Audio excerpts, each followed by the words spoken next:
Hello guys, आप लोगों का स्वागत है मेरे यूट्यूब चैनल पे। एक समय की बात है, एक जंगल में एक हिरनी और उसका छोटू बेटा रहता है। दोनों तालाब के किनारे बड़े ही आनंद पूर्वक से पानी पी रहे होते हैं। हिरनी अपने बच्चे से कहती है कि बच्चे, अगर पानी पी लिए हो तो घर पे चलते हैं। तभी छोटू बेटा कहता है कि नहीं माँ, भी थोड़ा सा और पानी पीना है। तभी अचानक से कोई शिकारी वहाँ आ जाता है और हिरनी को तीर लग जाता है। तभी हिरनी जोर से चिल्लाती है। उसकी चिल्लाहट सुन के छोटू बेबी देखता है कि उसकी माँ को तीर लग गया है। छोटू हिरन कहता है कि पता नहीं कहाँ से दुष्ट शिकारी आ गया। उसकी माँ कहती है कि बेटा, तुम यहाँ से भाग जाओ। तभी शिकारी एक और तीर साधता है। शिकारी को तीर साधते हुए देखकर हिरनी अपने बेटे से कहती है, बेटा तेज भागो। और वो भी हिम्मत करके भागती है और बहुत तेज दौड़ते हैं दोनों। तब शिकारी उनका कुछ दूर पीछा करता है, लेकिन तेज दौड़ने की वजह से शिकारी उनको पकड़ नहीं पाता। अब थोड़ी दूर जाने के बाद हिरनी थक जाती है, क्योंकि उसको चोट लगा रहता है। वह एक पेड़ के नीचे बैठकर आराम करने लगती है। हिरनी अपने बच्चे से कहती है कि मैं अब और नहीं दौड़ सकती, मैं बहुत थक गई हूँ। तभी हिरनी का छोटू बेबी कहता है कि मैं खरगोश डॉक्टर को बुला कर लाता हूँ। छोटू हिरन खरगोश को बुला कर ले आता है। खरगोश आता है और हिरनी का तीर देखता है। कहता है कि ये तो पसलियों में फंस गई है, अगर निकाले तो तुम्हारी माँ मर जाएगी, अगर नहीं निकाले तब भी तुम्हारी माँ मर जाएगी। अब समझ में नहीं आ रहा है कि क्या करे, कोई चमत्कार ही तुम्हारी माँ को बचा सकता है। अब छोटू हिरन बहुत ही ज़्यादा दुखी हो जाता है। वो उसके समझ में नहीं आता क्या करें। तभी वह जा कर के एक तालाब के किनारे बैठ जाता है। वह सोचता है कि मैं अपनी माँ के लिए कुछ नहीं कर पा रहा हूँ, इससे अच्छा है कि मैं मर जाऊँ। और वह शिकारी का इंतज़ार करने लगता है कि शिकारी आएगा और मुझे मार देगा। कब बहुत देर तक बैठा रहता है, लेकिन शिकारी वहाँ पे नहीं आता।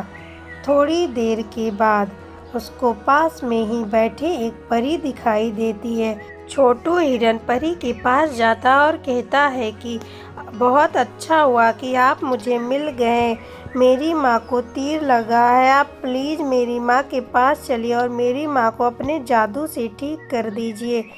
तब परी कहती है कि मेरा नाम नटखट परी है, लेकिन मैं तुम्हारी माँ को ठीक नहीं कर सकती, क्योंकि मेरे पास जो जादुई तीर होता है वो मेरे पास नहीं है। आज सुबह मैं फूलों के बाग में फूलों के साथ खेल रही थी। तभी मैंने खेलते खेलते अपनी जादुई छड़ी एक पत्थर पर रख दी। वहाँ पर एक बंदर भी था। उसने मेरी जादुई छड़ी को आकर ले लिया।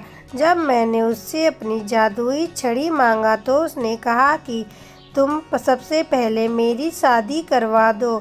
जब तुम मेरी शादी करवा दोगी तब मैं तुम्हें ये जादुई छड़ी वापस कर दूंगा। लेकिन मैं उसकी शादी अब किससे करवाऊँ, इसलिए उसने मेरी छड़ी नहीं दिया, वह अपने घर में लेकर रखा हुआ है। छोटू हिरन कहता है कि अगर मैं आपका जादुई छड़ी वापस दिला दूँ तो आप मेरी हेल्प तो करोगी ना। परी कहती है हाँ ज़रूर। छोटू हिरन खूब सुंदर सा सज सवर के बंदर के पास जाता है। अब बंदर भी छोटू हिरन को देखता है तो वो मोहित हो जाता है और कहता है कि ए प्यारी सुंदर हिरनी, क्या तुम मुझसे शादी करोगी। हिरनी कहती है तुम तो बंदर हो और मैं हिरनी। बंदर कहता है कि मुझे इससे कोई फ़र्क नहीं पड़ता, अगर तुम हाँ करो तो मैं तुमसे शादी करूँगा। हिरनी कहती है कि ठीक है, लेकिन इससे पहले अपना घर तो दिखाओ जहाँ हम रहेंगे। बंदर बहुत ही खुशी के साथ उसको अपने घर में ले जाता है। छोटू हिरन उसके घर की बहुत ही तारीफ करती है। उसके बाद पास में ही पड़े जादुई छड़ी को देखकर कहती है कि ये कैसी छड़ी है, बहुत ही सुंदर लग रही है। तब बंदर कहता है कि ये नटखट परी का है, मैंने उससे ले लिया है। मैंने उससे कहा कि वो मेरी शादी करवाएगी तब मैं उसको वापस कर दूंगा। अगर तुम कहो तो मैं जादुई परी को बुलाकर तुम्हारी कोई भी इच्छा पूरी करवा सकता हूँ। छोटू हिरन कहता है कि मुझे विश्वास नहीं हो रहा है कि ये एक परी की जादुई छड़ी है, लेकिन तुम कहते हो तो बुलाओ, मैं परी को देखना चाहती हूँ। अब बंदर जादुई परी को बुलाता है कि हे जादुई परी, तुम जहाँ भी हो मेरे पास आ जाओ। जादुई परी वहाँ पे आ जाती है। तभी तेज हवा चलने के कारण हिरन का सारा आभूषण नीचे गिर जाता है। अब बंदर उसको पहचान लेता है और कहता है, अरे छोटू हिरन, तुमने मुझे बेवकूफ़ बनाया। लेकिन अब परी की जादुई छड़ी हिरन के हाथ में आ गया था। दोनों वहाँ से भाग जाते हैं। छोटू हिरन परी को लेकर अपनी माँ के पास आता है। अब परी उसकी माँ को ठीक कर देती है।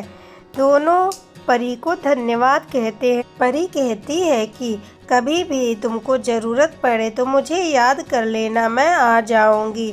अब दो परी वहाँ से चली जाती है। हिरनी और उसका बेटा उसको बाय करते हैं।